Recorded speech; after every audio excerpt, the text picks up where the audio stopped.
வணக்கம். இன்றைக்கி நம்ம வீடியோவில் பார்க்க போகிற ரெசிபி பப்பாளிக்காய் பொரியல் தான் பார்க்க போகிறோம்.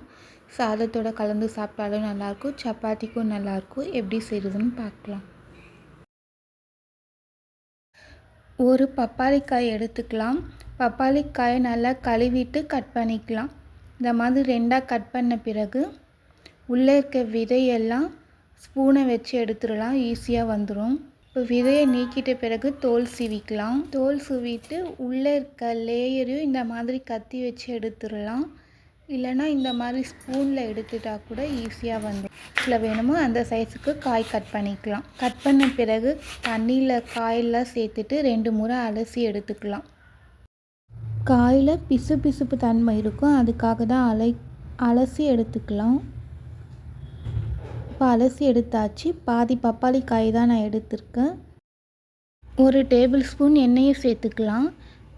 எண்ணெய் சூடாகணும். சூடான பிறகு 1/4 டீஸ்பூன் கடுகு, 1/4 டீஸ்பூன் சீரகம் சேர்த்துக்கலாம். கடுகு சீரகம் பொரியணும். கடுகு சீரகம் பொரிஞ்ச பிறகு 1 டீஸ்பூன் உளுத்தம்பருப்பு, 1 டீஸ்பூன் கடலைப்பருப்பு சேர்த்துக்கலாம்.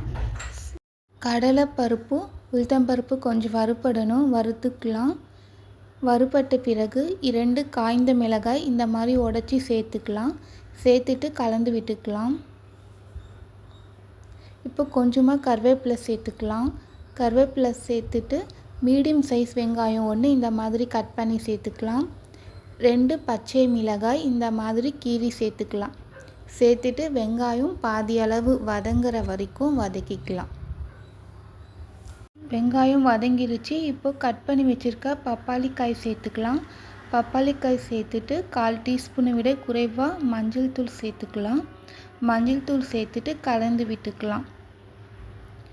இப்போது தேவையான அளவு உப்பு சேர்த்துட்டு கலந்து விட்டுக்கலாம். 3 டேபிள் ஸ்பூன் அளவு தண்ணி தெளிச்சிக்கலாம்.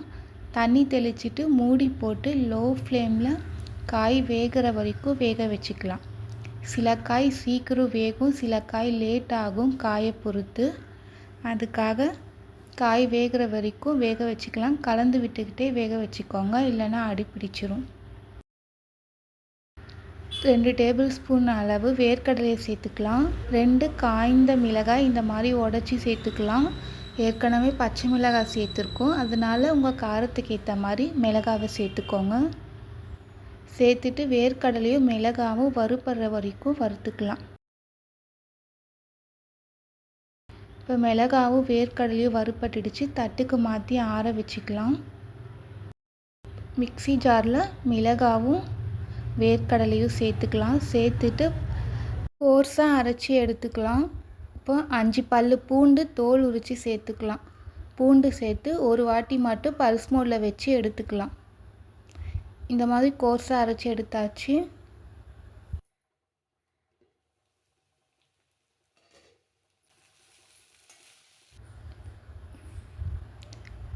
பப்பாளிக்காய் வெந்துருச்சு. இப்போ அரைச்சி வச்சுருக்க வேர்க்கடலை பொடியை சேர்த்துட்டு கலந்து விட்டுட்டு ஸ்டவ் ஆஃப் பண்ணிடலாம். வேர்க்கடலை பொடி சேர்த்த பிறகு அதிக நேரம் வேக வைக்கக்கூடாது, அதனால் சேர்த்துட்டு கலந்து விட்டுட்டு ஸ்டவ் ஆஃப் பண்ணிடலாம்.